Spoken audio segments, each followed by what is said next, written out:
मेरे विधानसभा ढाका के लगभग 35 से 40 हजार लोग मुंबई में रहते हैं और खास करके गवंडी, बाईखला, धारावी इन इलाकों में बड़ी आबादी जो है यहाँ रहती है।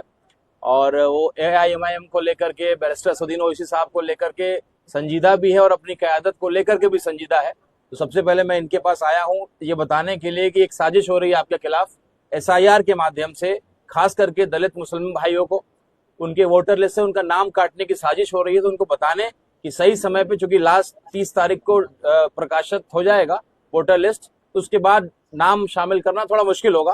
तो ये दावत देने आया हूं कि लोकतंत्र में पहले आप अपनी भागीदारी के लिए तैयार होइए, वोटर लिस्ट में नाम सुनिश्चित करिए और उसके बाद आकर के अपने वोट को गिराइए, क्योंकि ये साजिश लंबी साजिश है। ये वोटर लिस्ट से नाम काटना, फिर राशन कार्ड से नाम काटना, फिर रिजर्वेशन से नाम काटना और फिर शायद देश के नागरिक आप हैं कि नहीं उससे भी नाम काटने की साजिश हो रही होगी।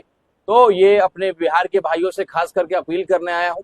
गवंडी में हमारे अतीक साहब ने जो चुनाव लड़ा, और किसी भी हमारे बिहारी के लिए एआईएमआईएम का हर कार्यालय खुला रहता है। हम लोग एडवोकेट आशमा जी जो यहाँ की हमारी पुरानी कॉर्पोरेटर भी रही हुई हैं और उमर खाड़ी का ये कार्यालय है, तो निश्चित रूप से हर बिहारी जो इस इलाके में रहता है, खास करके गवंडी हो, मुंबई हो, तो उसको मालूम है कि एआईएमआईएम एक परिवार की तरह यहाँ उनके लिए खड़ा है और समय आने पे ये भी खड़े रहेंगे। चूंकि बीएमसी का इलेक्शन होने वाला है तो उसको लेकर के भी बिहारियों की बड़ी आबादी यहाँ रहती है और प्रदेश में अगर कोई अपना मिलता है ये हम लोग के लिए बड़ा गर्व का विषय है और बड़ी हम लोग को आसानी से कोई भी मुश्किल काम करा पाते हैं। तो ये एक एहसास दिलाना कि भैया जो एक संबंध है बिहार का और महाराष्ट्र का, इसको कुछ पार्टियां अक्सर खराब करने की भी साजिश करती है। तो हम लोग जय बिहार, जय महाराष्ट्र, जय हिंदुस्तान, हिंदुस्तान जिंदाबाद का नारा बुलंद करते हैं, करते रहेंगे। और हम लोग इसी मकसद से यहाँ आए हैं और अपने सारे बिहार के खास करके भाइयों को, बहनों को बताने के लिए कि भाई आइए, एआईएमआईएम परिवार को कबूलिए। आपके हर प्रदेश में दुख दर्द में आपके साथ खड़ा रहता है। हमारे राष्ट्रीय जनता दल के कुछ लोग कहते हैं कि भैया हैदराबाद की पार्टी है एआईएमआईएम। तो मैं उनसे सवाल करना चाहता हूं कि अगर आप बिहार की पार्टी हैं, आरजेडी वाले तेजस्वी यादव जी, तो आपका कहाँ कार्यालय है? अगर यहाँ के बिहारियों को गवंडी में कोई दिक्कत होगा तो क्या आप उसके लिए खड़े हैं? वहां पे तारिक साहब से लेकर के, अतीक साहब से लेकर के हमारी बहन एडवोकेट आशमा जैसी हमारी जो कार्यकर्ता है एआईएमआईएम की, महिलाओं के लिए खास करके, वो लोग खड़े हैं। तो अगर आप बिहार की पार्टी हैं तो कहाँ आप दिख रहे हैं? मुंबई में हजारों बिहारी यहाँ रहते हैं। तो एआईएमआईएम परिवार को मजबूत करना है। और एक हिंदू के लड़के को, एक हिंदू के बेटा को बैरिस्टर असदुद्दीन ओवैसी साहब ने 6 महीने पहले बिहार का पहला कैंडिडेट घोषणा किया। तो कुछ लोग कहते थे कि ये कट्टर मुसलमानों की पार्टी है। तो मैं उनको जवाब देना चाहता हूं कि ये कट्टर देशभक्तों की पार्टी है, ये कट्टर संविधान को मानने वाले लोगों की पार्टी है। और पहला हिंदू का बेटा जब बिहार से सदन में जाएगा, हैदराबाद का शेरवानी पहन करके शपथ ग्रहण लेगा, तो ये दाग जो लगाते हैं एआईएमआईएम पे कि ये मुसलमानों की पार्टी है, उस दाग को हम मिटाएंगे।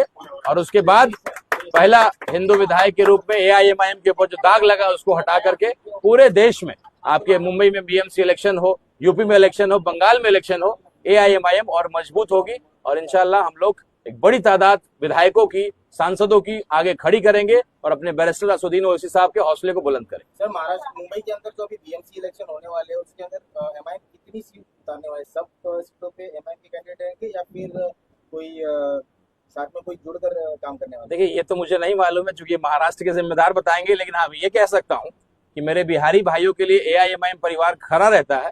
तो ये मेरी जवाबदेही है कि एक एक बिहारी, जब समय आएगा आपके एआईएमआईएम के, बीएमसी के जो भी कैंडिडेट होंगे, उसके लिए मेरा एक एक बिहारी अगर वोटर है तो भी आपके साथ खड़ा रहेगा, वोटर अगर नहीं भी है तो आपके प्रचार में, आपके हर तरह से किस तरीके से आपको मदद कर सके, हमेशा वो खड़ा रहेगा। सर, देखा गया है जो अपोजिशन पार्टी है उनका ये कहना है कि एमआईएम जो पार्टी है उनके जो कैंडिडेट करते हैं सिर्फ मुस्लिम इलाकों से ही, जहाँ पर ज्यादा मेजोरिटी होती है वहीं से वो खड़ा करते हैं।